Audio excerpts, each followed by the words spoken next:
بسم اللہ الرحمن الرحیم۔ السلام علیکم۔ حضرت ابو جعفر رضی اللہ تعالیٰ عنہ فرماتے ہیں کہ حضرت عمر رضی اللہ تعالیٰ عنہ نے حضرت علی رضی اللہ تعالیٰ عنہ کو ان کی بیٹی سے شادی کا پیغام دیا۔ حضرت علی رضی اللہ تعالیٰ عنہ نے کہا وہ تو چھوٹی ہیں۔ کسی نے حضرت عمر رضی اللہ تعالیٰ عنہ سے کہا وہ چھوٹی نہیں ہیں، بلکہ حضرت علی رضی اللہ تعالیٰ عنہ یہ کہہ کر انکار کرنا چاہتے ہیں۔ اس پر حضرت عمر رضی اللہ تعالیٰ عنہ نے ان سے دوبارہ بات کی تو حضرت علی رضی اللہ تعالیٰ عنہ راضی ہو گئے اور انہوں نے حضرت عمر رضی اللہ تعالیٰ عنہ سے اپنی بیٹی کا نکاح کر دیا، اور انہوں نے کہا کہ میں اسے آپ رضی اللہ تعالیٰ عنہ کے پاس بھیجتا ہوں، اگر آپ کو پسند آ گئی تو وہ آپ کی بیوی ہے۔ چنانچہ حضرت علی رضی اللہ تعالیٰ عنہ نے حضرت ام کلثوم کو حضرت عمر رضی اللہ تعالیٰ عنہ کے پاس بھیجا تو حضرت عمر رضی اللہ تعالیٰ عنہ نے ان کی پنڈلی سے کپڑا ہٹانا چاہا تو انہوں نے کہا کپڑا نیچے ہی رہنے دے، امیر المومنین نہ ہوتے تو میں آگ کے آنکھ پر تھپڑ مارتی۔ واپس جا کر حضرت ام کلثوم نے حضرت علی رضی اللہ تعالیٰ عنہ کو ساری بات بتائی تو حضرت علی رضی اللہ تعالیٰ عنہ نے فرمایا وہ کیسا کر سکتے ہیں کیونکہ وہ تمہارے خاوند ہیں۔ حضرت عمر رضی اللہ تعالیٰ عنہ کہتے ہیں کہ حضرت عمر رضی اللہ تعالیٰ عنہ کی بیٹی حضرت ام کلثوم رضی اللہ تعالیٰ عنہ سے شادی کا پیغام دیا تو حضرت علی رضی اللہ تعالیٰ عنہ نے کہا کہ میں نے تو یہ فیصلہ کیا ہوا ہے کہ اپنی تمام بیٹیوں کی شادی صرف اپنے بھائی حضرت جعفر بن ابی طالب رضی اللہ تعالیٰ عنہ کے بیٹے سے کروں گا۔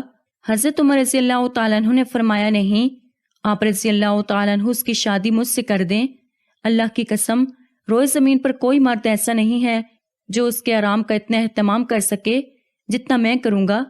حضرت علی رضی اللہ تعالیٰ عنہ نے اس بیٹی کا نکاح آپ سے کر دیا۔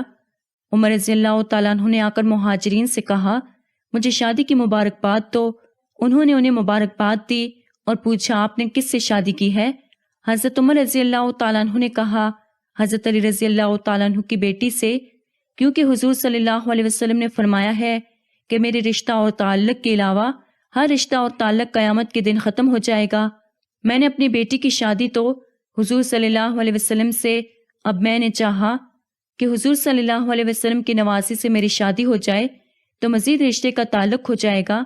حضرت عطا خراسانی رحمۃ اللہ علیہ کی روایت میں یہ ہے کہ حضرت عمر رضی اللہ تعالیٰ عنہ نے حضرت ام کلثوم رضی اللہ تعالیٰ عنہ کو مہر میں 40,000 دیے۔ ایک بادشاہ تھے، ان کے ایک پیر تھے اور ان کے بہت پیروکار اور مرید تھے۔ بادشاہ نے بہت خوش ہو کر اپنے مرشد سے کہا کہ آپ بہت خوش نصیب آدمی ہیں، آپ کے معتقین کی تعداد اتنی زیادہ ہے کہ انہیں گنا بھی نہیں جا سکتا۔ مرشد نے کہا ان میں سے صرف 1.5 شخص ایسا ہے جو میری عقیدت والا ہے اور مجھ پر جان نثاری کر سکتا ہے اور مجھ کو مانتا ہے، اور باقی کے ایسے ہی ہیں۔ بادشاہ بہت حیران ہوا کہ یہ 50,000 میں سے صرف 1.5 کیسے کہہ رہا ہے۔ مرشد نے کہا کہ ان کی نفس کا ٹیسٹ کرتے ہیں تب آپ کو پتہ چلے گا۔ انہوں نے کہا کہ اس میدان کے اوپر ایک ٹیلہ ہے اور اس ٹیلے کے اوپر آپ مجھے ایک جھونپڑی بنوا دیں، فوراً رات کی رات میں بنوا دیں۔ بادشاہ نے جھونپڑی بنوا دی۔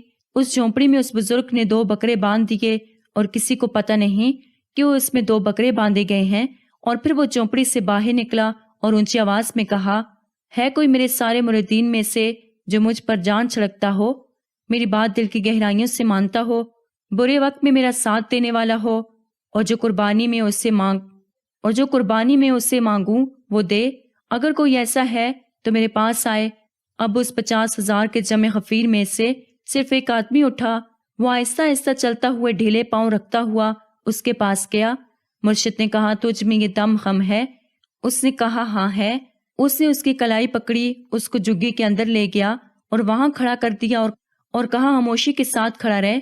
پھر اسے ایک بکرے کو لٹایا، چھری نکالی اور اسے ذبح کر دیا جھونپڑی کی نالی کے پاس، اور جب وہ خون نکلا تو 50,000 کے گروہ نے دیکھا اور وہ خون آلودہ چھری لے کر باہر نکلا اور کہا قربانی دینے والے شخص نے قربانی دی، میں اسے پوری طرح مطمئن ہوں اس نے بہت اچھا فعل کیا۔ جب لوگوں نے یہ دیکھا تو حیران اور پریشان ہو گئے۔ اب ان میں سے لوگ آہستہ آہستہ کھسکنے لگے، کچھ جوتیاں پہن کر، کچھ جوتیاں چھوڑ کر۔ تو انہوں نے کہا اے لوگو، کول کے آدمی نہ بننا، صرف مضبوطی اور استقامت کے ساتھ کھڑے رہنے کی کوشش کرنا۔ اب میں پھر ایک اور صاحب سے کہتا ہوں وہ بھی اپنے آپ کو قربانی دینے کے لیے پیش کرے اور میرے پاس آئے، کیونکہ یہ اس کی نفس کا ٹیسٹ ہے۔ تو سناٹا چھایا ہوا تھا، کوئی آگے نہ بڑھا۔ اس دوران ایک عورت کھڑی ہوئی تو اس نے کہا، اے آقا میں تیار ہوں۔ اس نے کہا بی بی۔ چنانچہ وہ بی بی چلتے چلتے جھگی میں گئی۔ اس بیچاری کے ساتھ بھی وہی ہوا جو پہلے کے ساتھ ہوا۔ اندر اسے کھڑا کیا اور دوسرا بکرا ذبح کر دیا اور اس کے پرنارے سے خون کے فوارے چھوٹے۔ جب یہ واقعہ ہو چکا تو بادشاہ نے کہا، آپ صحیح کہتے ہیں، کیونکہ وہ میدان سارا خالی ہو گیا تھا، 50,000 آدمی میں سے ایک بھی نہیں ہے۔ انہوں نے کہا، میں نے کہا تھا میرے ماننے والوں میں سے صرف 1.5 شخص ہیں جو مانتا ہے۔ بادشاہ نے کہا، ہاں میں بھی مان گیا اور سمجھ بھی گیا، اور وہ شخص تھا، وہ مرد تھا، وہ پورا تھا، جبکہ وہ عورت تھی، وہ آدھی تھی۔ اس سے کہا، نہیں بادشاہ سلامت، یہ مرد آدھا تھا اور عورت پوری تھی۔ پہلا جو آیا تھا اس نے کوئی خون نہیں دیکھا تھا۔ اس بی بی نے دیکھا جو واقعہ گزرا، پھر بھی اٹھ کر آنے کے لیے تیار ہوئی تھی، اس لیے وہ خاتون سالم پر ہے اور آدھا وہ مرد ہے۔ میرے ماننے والوں میں 1.5 لوگ ہیں، باقی سارے نفس کے بندے ہیں۔ امید کرتا ہوں کہ آپ کو آج کی ویڈیو پسند آئی ہوگی۔ مزید اسی طرح کی ویڈیوز دیکھنے کے لیے ہمارے چینل کو سبسکرائب کریں۔ خدا حافظ۔